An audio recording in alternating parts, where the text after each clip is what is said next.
Hello friends, welcome back to my YouTube channel Plants, Pots and Bonsai. আমি প্রণব। আজ আর একটি আমলা তথা আমলকি বনসাই তৈরি করছি।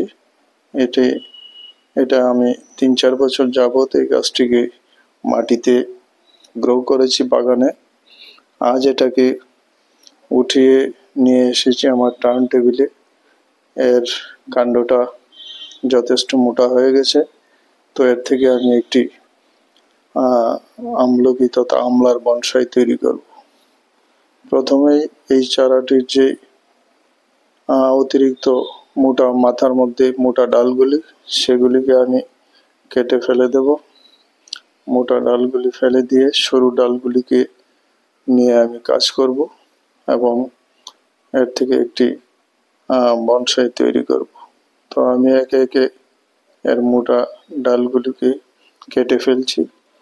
তো এর কাণ্ডটা বেশ মোটা হয়ে গেছে। তো এই কাণ্ডটাকে আমি অনেকবার কেটে ছেটে দিয়েছি এর ডাল এবং মাথাটাকে। তো তাই এই কাণ্ডটা এরূপ মোটা হয়েছে। তো যে কোনো গাছকে তাড়াতাড়ি মোটা করতে গেলে, কাণ্ডকে বড় করতে গেলে, সেক্ষেত্রে গাছটিকে যদি মাটিতে গ্রো করা যায় তাহলে খুব তাড়াতাড়ি বাড়ে।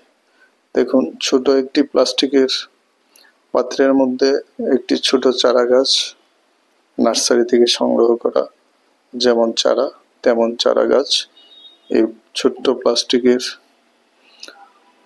4 ইঞ্চি প্লাস্টিকের পটের মধ্যে ছিল, সেটাকে আমি রেখে দিয়েছিলাম। তো আস্তে আস্তে এটা যখন গ্রো করছে তখন আমি এর নিচে একটা পলিথিনের ম্যাশ একটু গর্ত করে পলিথিনের ম্যাশ বিছিয়ে দিয়ে এর উপরে গাছটাকে আমি লাগিয়ে রেখেছিলাম মাটিতে। তো এটা আমি অনেকবারই বলেছি যে কোনো গাছের নিচে বা পটের নিচে পলিথিন ম্যাশ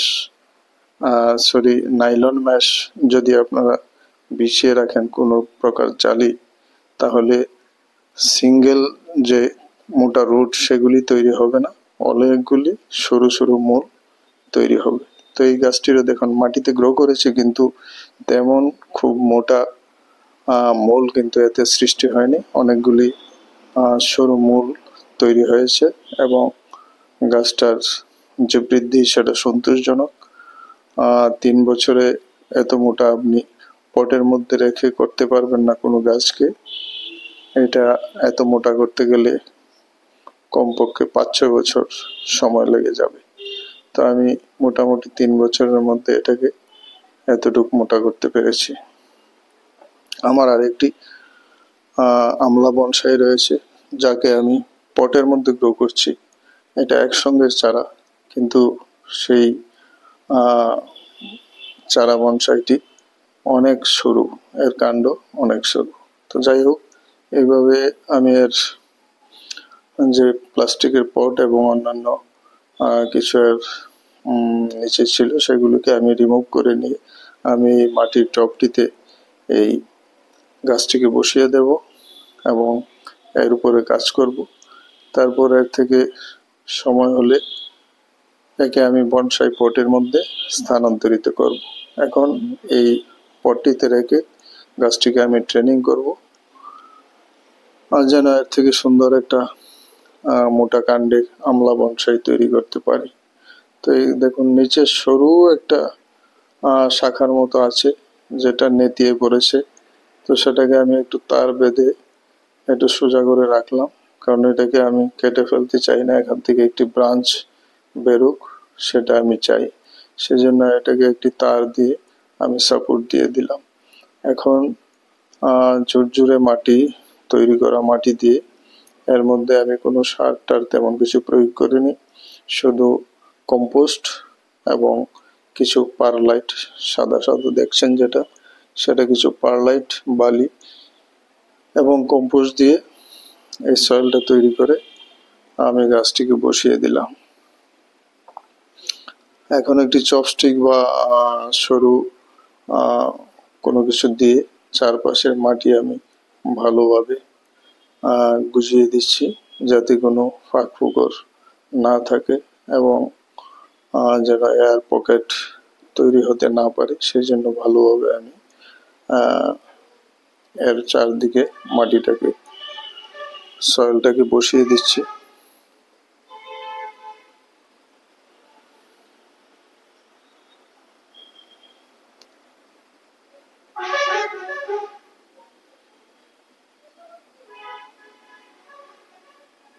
এইভাবে সরু কিছু দিয়ে জোর জোরে মাটিকে বসিয়ে দিলে সেই মূলগুলোর মধ্যে কোনো এয়ার পকেট বা বায়ু জমতে পারবে না,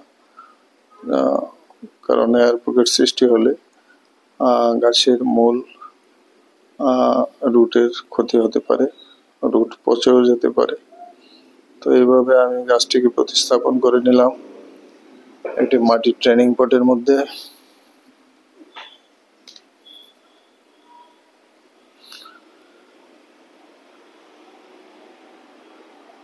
এর গোড়াতে কয়েকটি মোটা রুটও তৈরি হচ্ছে, যাকে রুট সিস্টেম বলে, পৃষ্ঠমূল, সেগুলিও কিছু কিছু তৈরি হচ্ছে, কয়েকটি মোটা পৃষ্ঠমূল আছে। তো গোড়াটাকে একটু ছেটে ঠিকঠাক করে নিলাম। এখন এতে আমি স্প্রে বোতল দিয়ে জল প্রয়োগ করব, গাছটাকে জল দিয়ে দেব, কারণ গাছটাকে বাগান থেকে উঠিয়ে আনাতে কম বেশি তো শক পাবেই। তো প্রথমেই কিছু জল এর গোড়াতে দিয়ে দেব। গাছটাকে নিয়ে এসেও আমি স্প্রে বোতল দিয়ে এর মূলগুলিকে ভিজিয়ে দিয়েছিলাম, যাতে গাছটির কোনো ক্ষতি না হয়। তবু পাতাগুলি সামান্য ঝিমিয়ে পড়েছে। তো এইভাবে আমি গোড়াটাকে দিয়ে দিলাম এবং গাছটাকে প্রতিস্থাপন করে দিলাম। সরু ডালগুলোকে আরেকটু ছেটে নিলাম। তো আশা করি আমার ভিডিওটি ভালো লাগবে। ভালো লাগলে লাইক, শেয়ার এবং কমেন্টস করে পাশে থাকবেন। নতুন দর্শক বন্ধুরা চ্যানেলটিকে সাবস্ক্রাইব করে বেল আইকনটি চেপে রাখবেন, তাহলে সব ধরনের ভিডিও নোটিফিকেশন পেয়ে যাবেন। সবাই খুব ভালো থাকবেন। নমস্কার।